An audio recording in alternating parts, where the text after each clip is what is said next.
apakah Dajjal ini sudah datang, akan datang, atau sedang ada?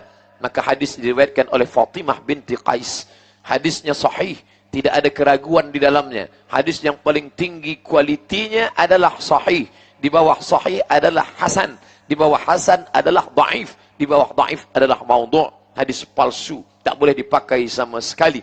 Sedangkan hadis dhaif masih boleh dipakai. Sepakat ulama ahli hadis, bila hadis itu dhaif tapi dia cukup 5 syarat, masih lagi boleh dipakai. Pertama, dia tidak bicara masalah akidah. Bila ada hadis dhaif tentang akidah, gugur, tak boleh pakai. Yang kedua, dia tidak bicara tentang halal haram. Kerana hadis dhaif tak boleh menetapkan hukum halal haram. Yang ketiga, tiada perawi periwayatnya kazab, pendusta. Sebab dia kazab, maka hadisnya maudhu'. Yang keempat, dia masih lagi bernaung di bawah hadis sahih. Contoh, Allahumma barik lana fima razaqtana wa qina adzabannar. Hadis dhaif, tapi masih bernaung pada hadis sahih yang menyuruh untuk berdoa. Contoh, Allahumma laka sumtu wa bika amantu. Hadis dhaif, tapi dia masih bernaung pada hadis sahih, maka masih boleh diamalkan. Yang kelima, dia untuk fadail a'mal, untuk memberikan motivasi, untuk memberikan semangat untuk beramal. Utlubul ilma walau bisin, tutul ilmu walaupun ke negeri Cina. Hadis dhaif, tapi masih boleh kita sampaikan kerana ianya memberikan semangat untuk belajar, menuntut ilmu. Maka hadis-hadis semacam ini kita temukan banyak dalam kitab-kitab. Bila ada orang mengatakan, jangan pakai kitab ini sebab isinya banyak hadis dhaif. Jangan pakai kitab ini sebab banyak hadis dhaif. Bila demikian, maka kita tidak akan pakai Sunan Tirmizi sebab dalam Sunan Tirmizi ada hadis dhaif. Kita tidak akan pakai Sunan Abi Daud sebab dalam Sunan Abi Daud ada hadis dhaif. Bahkan kita tidak akan pakai Muwatta' Malik, padahal kitab hadis paling tua yang ada saat ini Muwatta' Malik. Malik meninggal tahun 179, lebih tua daripada Imam Syafi'i, lebih tua daripada Sahih Al-Bukhari.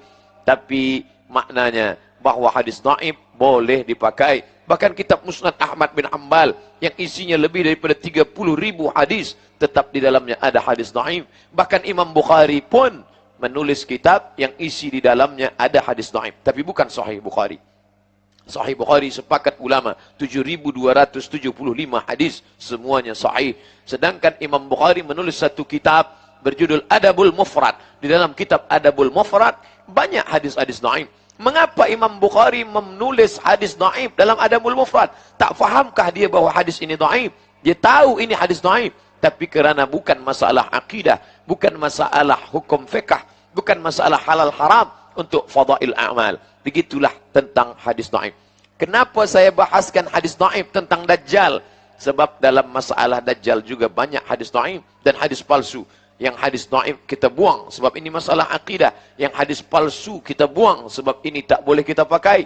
Man kadzdzaba alayya muta'ammidan, sesiapa sahaja yang berdusta terhadap diriku secara sengaja, falyatabawwa maq'adahu minan nar, siapkanlah tempat duduk kerusi daripada api neraka jahanam. Wal iyadzu billah, na'udzubillah. Adapun hadis Fatimah binti Qais, hadisnya sahih tentang Tamim Ad-Dari, bahawa ia sampai ke suatu pulau bersama sahabat-sahabatnya, lalu sampailah mereka dalam sebuah dir, tempat ibadah yang tua milik orang Yahudi zaman dahulu kala. Mereka menemukan seorang yang terbelenggu, lalu mereka berbicara dan orang itu bertanya, min aina antum, dari mana kamu berasal?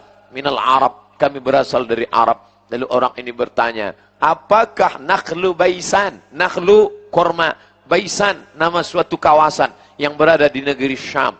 Bila disebut kata Syam, sekarang menjadi 4 negara. Jordan, Suriah, Lebanon, Palestin. Li'ila fi Quraisy, perjalanan orang Quraisy. Ila fihim rihlatash syita was-saif. Perjalanan syita, musim sejuk.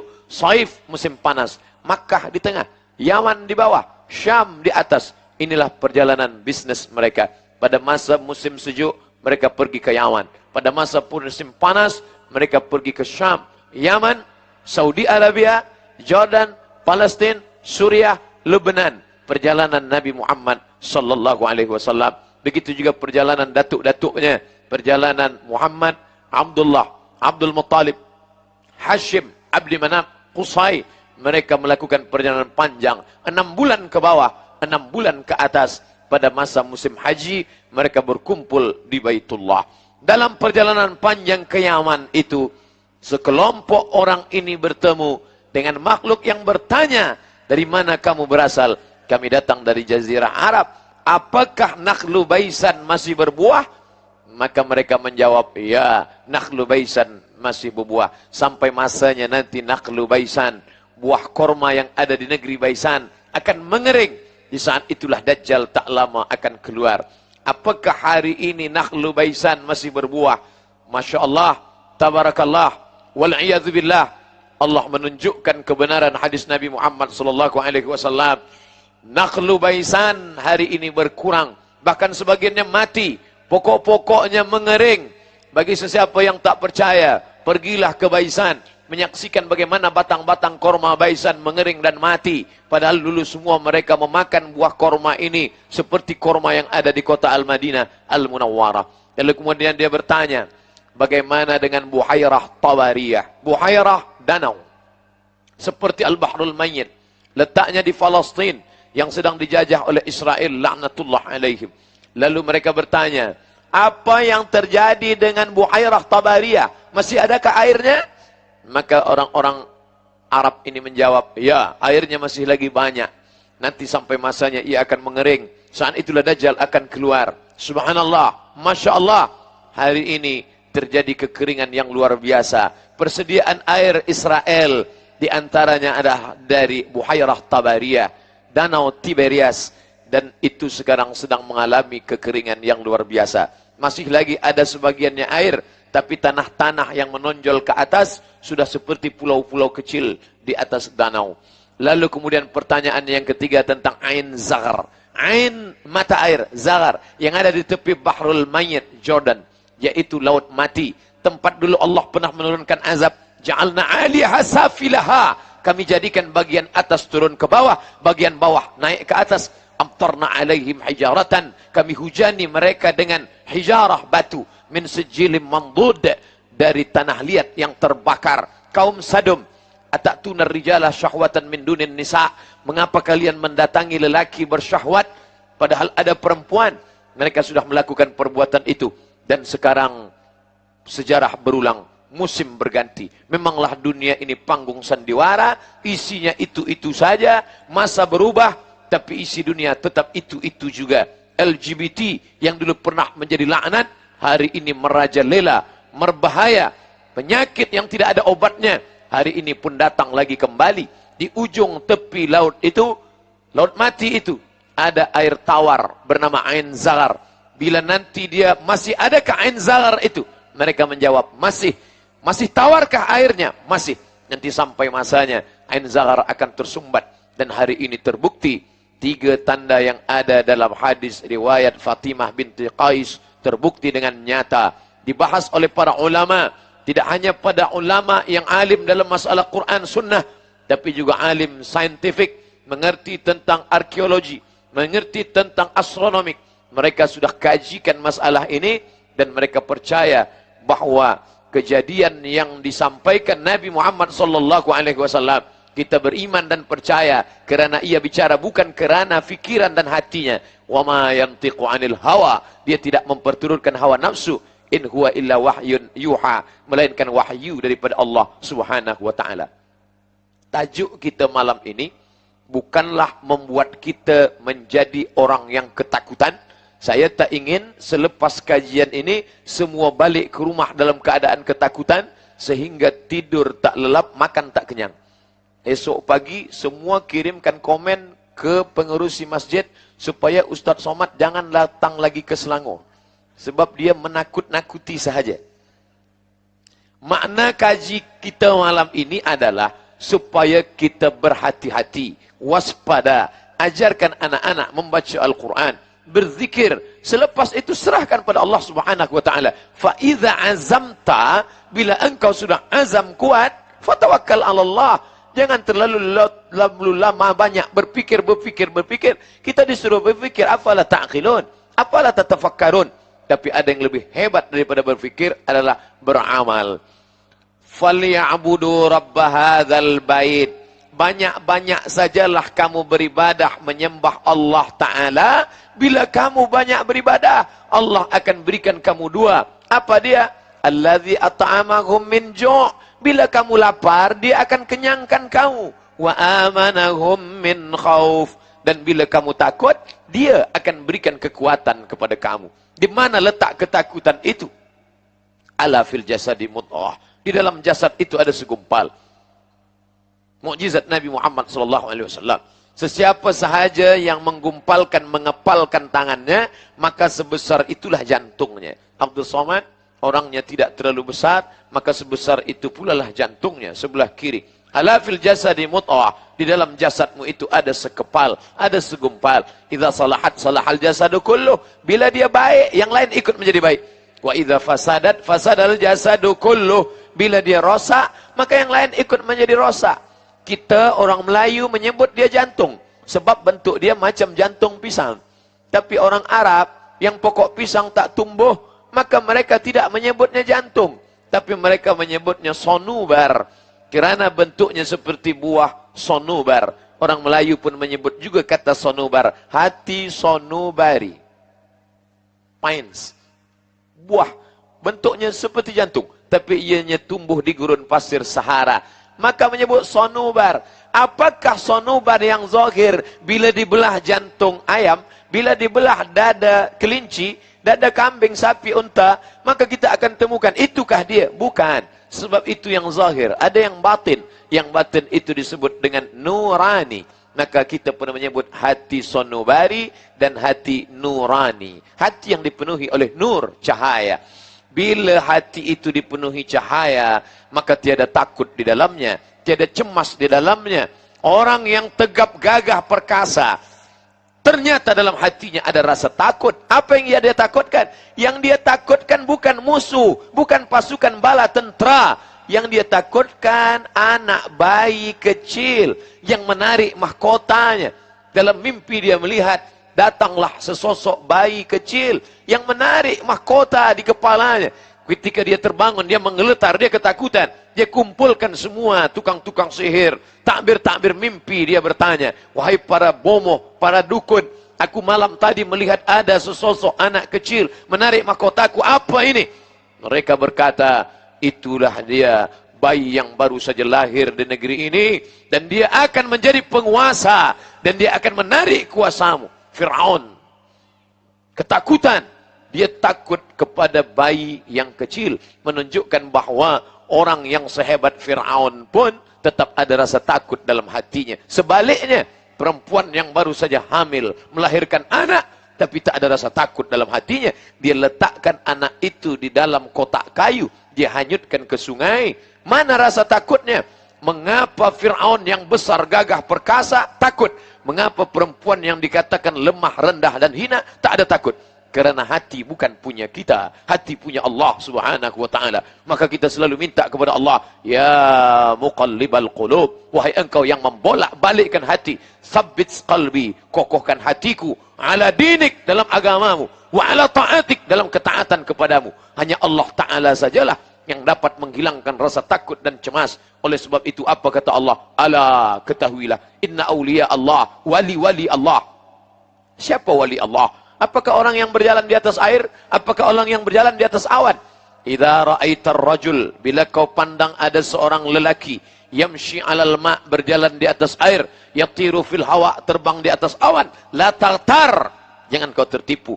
La taghtar, jangan kau terpukau. Kenapa? Kerana iblis pun mampu melakukan perbuatan itu. Tapi pandanglah pada istiqamahnya di jalan Allah. Sibuk, dalam keadaan susah, dalam keadaan senang, tapi tetap dia istiqamah. Itulah yang dikatakan para ulama tasawuf, al-istiqamah, satu istiqamah, khairum min alfi karamah, lebih baik daripada 1000 karamah. Tak ada makna engkau banyak karamah bila tidak ada istiqamah.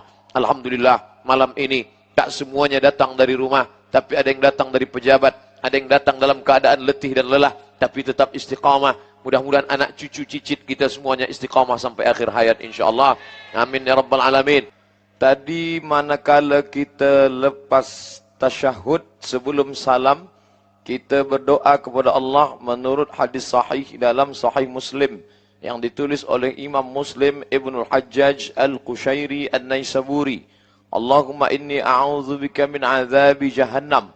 Ya Allah, aku berlindung kepada Engkau daripada azab jahannam. Wa min azabil qabri. Aku berlindung kepada Engkau daripada azab kubur. Wa min fitnatil mahya wal mamat.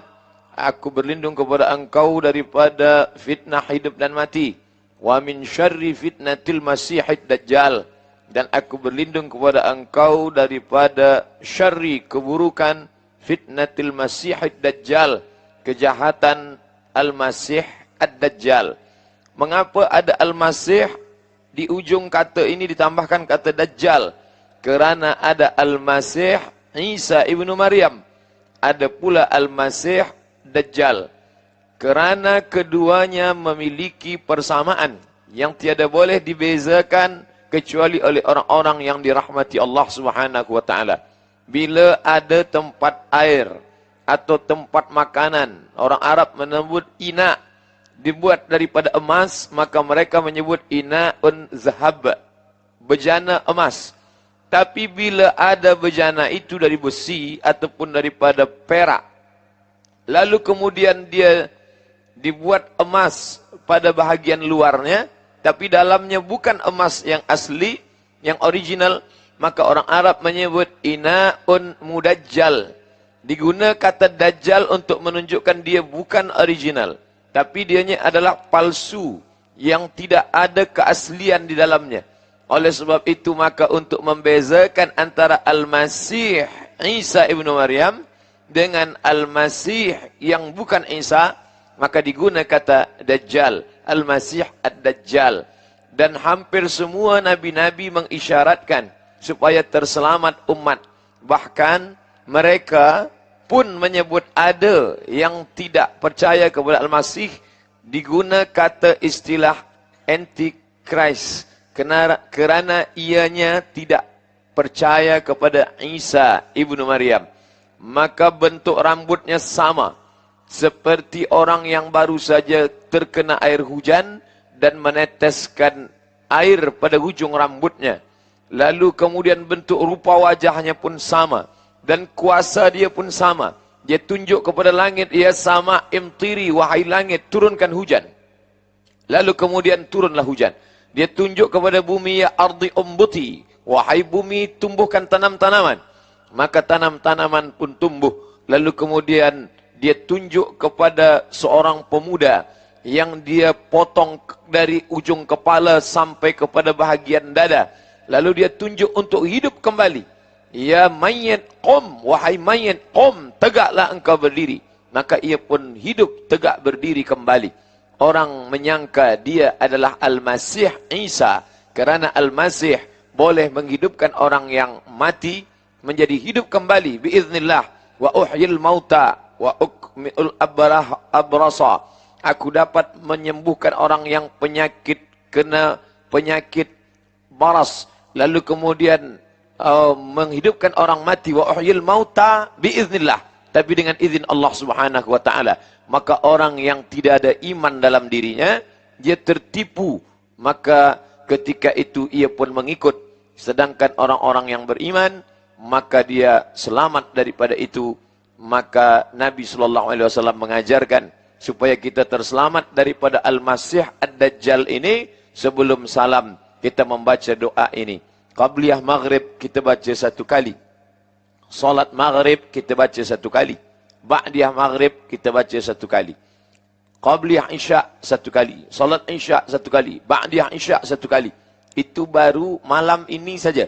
Dari subuh tadi, tahajud malam, witir, ditambah duha. Berapa kali minta perlindungan kepada Allah. Allahumma inni a'udzubika min azabi jahannam wa min azabil qabri wa min fitnatil mahya wal mamat wa min syarri fitnatil masihid dajjal. Kemudian dianjurkan untuk menghafaz ayat 1 sampai pada ayat yang ke-10. 10 ayat awal daripada surah Al-Kahfi. Diamalkan setiap hari. Apakah malam atau siang hari. Begitu pesan daripada Syekh Ali Jum'ah, mufti Mesir yang lama.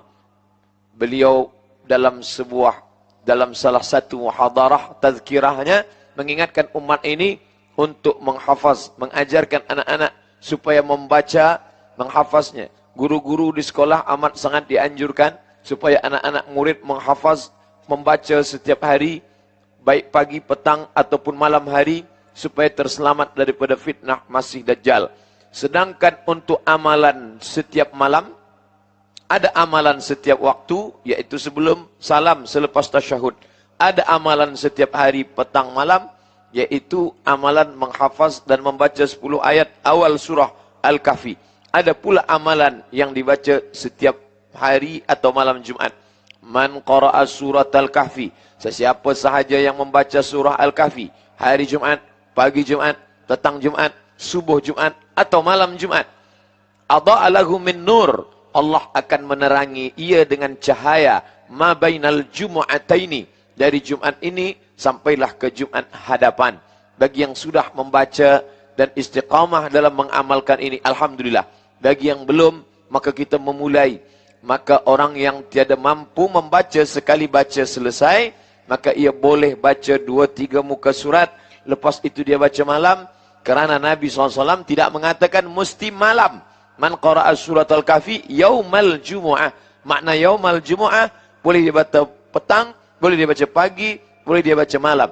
Adha'a lahum min nur, Allah berikan cahaya. Ini salah satu juga cara usaha untuk mendekatkan diri kepada Allah dan terselamat daripada Al-Masih Dajjal.